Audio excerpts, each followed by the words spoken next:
Video তৈরি করছি যে আপনি এই ফর্মটা ফিল আপ করলে কন্টেন্ট মনিটাইজেশন পেয়ে যাবেন। তো আসলে এটা কতটুকু সত্য এই বিষয়টা নিয়ে আজকের এই ভিডিওতে আমি আলোচনা করব। তো বন্ধুরা দেখেন, আমরা কিন্তু অনেকেই দেখেছি যে আমরা যখন ফেসবুকের কন্টেন্ট মনিটাইজেশন যে অপশনটা রয়েছে বা মনিটাইজেশন যে ট্যাব রয়েছে ফেসবুকে ঢোকার পর সেই ট্যাবে যাই, আমরা কিন্তু অনেককেই দেখেছি ইতিমধ্যে অনেকেই ভিডিও বানিয়েছে। তো সেই ভিডিওতে দেওয়া হয়েছে কি যে আপনি যদি এই ফর্মটা ফিল আপ করেন তাহলে কিন্তু আপনি কন্টেন্ট মনিটাইজেশন পেয়ে যাবেন। তো আসলেই কিন্তু যারা কন্টেন্ট মনিটাইজেশনের জন্য এই পর্যন্ত অ্যাপ্লাই করেছে বা এই ফর্মটি ফিল আপ করে সাবমিট করেছে, আসলেও কি আদৌ কি তারা কন্টেন্ট মনিটাইজেশন পেয়েছে কিনা। বন্ধুরা দেখেন, ফার্স্ট টাইম যখন আমি দেখলাম যে একটা ভিডিওতে দেখলাম যে বলছে যে আপনি যদি এই ফর্মটা ফিল আপ করে সাবমিট করেন তাহলে কিন্তু আপনি কন্টেন্ট মনিটাইজেশন পেয়ে যাবেন। তো তারপর আমি হচ্ছে কি আমার যে ফেসবুকে যে কন্টেন্ট মনিটাইজেশন ট্যাব রয়েছে, তো আমি সেখানে যাই। যাওয়ার পর হচ্ছে উপরে হচ্ছে আপনার নিচে হচ্ছে আপনার একটি অন্যান্য সোশ্যাল লিঙ্ক, তারপর হচ্ছে একটা ইমেল অ্যাড্রেস, উপরে হচ্ছে আপনার ফেসবুক প্রোফাইল লিঙ্কটা। তো এই তিনটা অপশন কিন্তু যেখানে গিয়ে আবেদন করতে হয় সেখানে কিন্তু রয়েছে।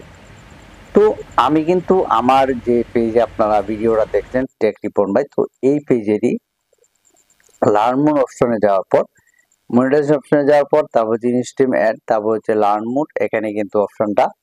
তো যাওয়ার পরে এখন আমি কিন্তু এখানে আপনার তিনটা ফর্মই কিন্তু ফিল আপ করে আমি কিন্তু সাবমিট করে দিয়েছি। আসলে সাবমিট করার পর অনেকে বললে 7 দিনের মধ্যে কন্টেন্ট চালু হবে, অনেকে বললে যে সাবমিট করার পরেই চালু হয়ে যায়। তো এরকম ভাবে অনেকেই অনেক ধরনের ভিডিও কিন্তু তৈরি করে অলরেডি কিন্তু ইউটিউব, ফেসবুক সব জায়গাতে কিন্তু আপলোড করেছে। তো আসলেই কিন্তু এটা কিন্তু একদমই সত্য না। কারণ আমি এখন পর্যন্ত অনেকের যে ফেজগুলা দেখতে পাচ্ছি, অনেকের 25,000, 24,000, 30,000, 20,000, 10,000, 8,000 এরকম টাইপের কিন্তু ফলোয়ার্স ওয়ালা পেজ রয়েছে। এরকম ফলোয়ার্স রয়েছে। এই 10, 15, 20, 25 এরকম ফলোয়ার থাকা সত্ত্বেও কিন্তু তারা এই ফর্মটা ফিল আপ করার পরও কিন্তু কন্টেন্ট মনিটাইজেশন পায় না। তো এখন কথা হচ্ছে যারা এই ধরনের ভিডিও তৈরি করছে তারা কিন্তু জাস্ট ভিউস এর জন্য তৈরি করছে।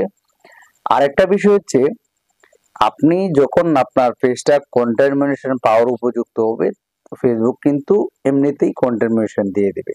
আপনি হচ্ছে শুধু কাজ করে যেতে হবে।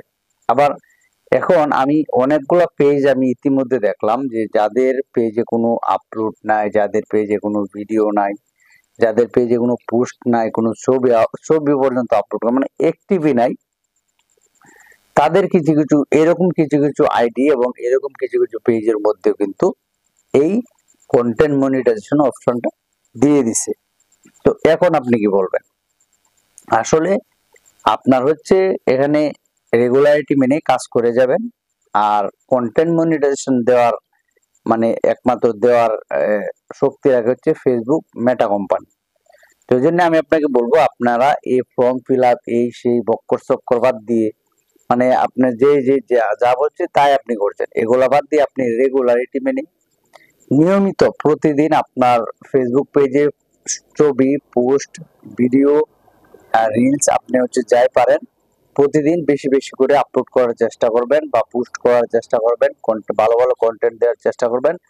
আপনার ফলোয়ার বাড়বে, এঙ্গেজমেন্ট বাড়বে, রিচ বাড়বে, তার সাথে সাথে কিন্তু আপনার ভালো পরিমাণের একটা ভিউসও আসবে। সবকিছু মিলিয়ে যখন আপনার পেজটা দেখা যাবে সব দিক দিয়ে ঠিক আছে, তখন কিন্তু আপনাকে ফেসবুক মনিটাইজেশন বা কন্টেন্ট মনিটাইজেশন দিতে পারে। তো এই জন্য আমি বলবো, অন্য কোথাও কান্না দিয়ে আপনার হচ্ছে এই টাইপের এইভাবে কাজ করে যান, ইনশাল্লাহ আপনি সফলতা হবেন। তো ভিডিওটা যদি ভালো লাগে থাকে তাহলে অবশ্যই ভিডিওটা শেয়ার করে দিবেন যদি আপনি আমার ফেসবুক পেজ থেকে দেখে থাকেন। আর যদি ইউটিউব চ্যানেল থেকে দেখে থাকেন তাহলে অবশ্যই চ্যানেলটিকে সাবস্ক্রাইব করে রাখবেন, পরবর্তীতে এরকম নতুন নতুন ভিডিও পাওয়ার জন্য। ভালো থাকবেন। আসসালামু আলাইকুম।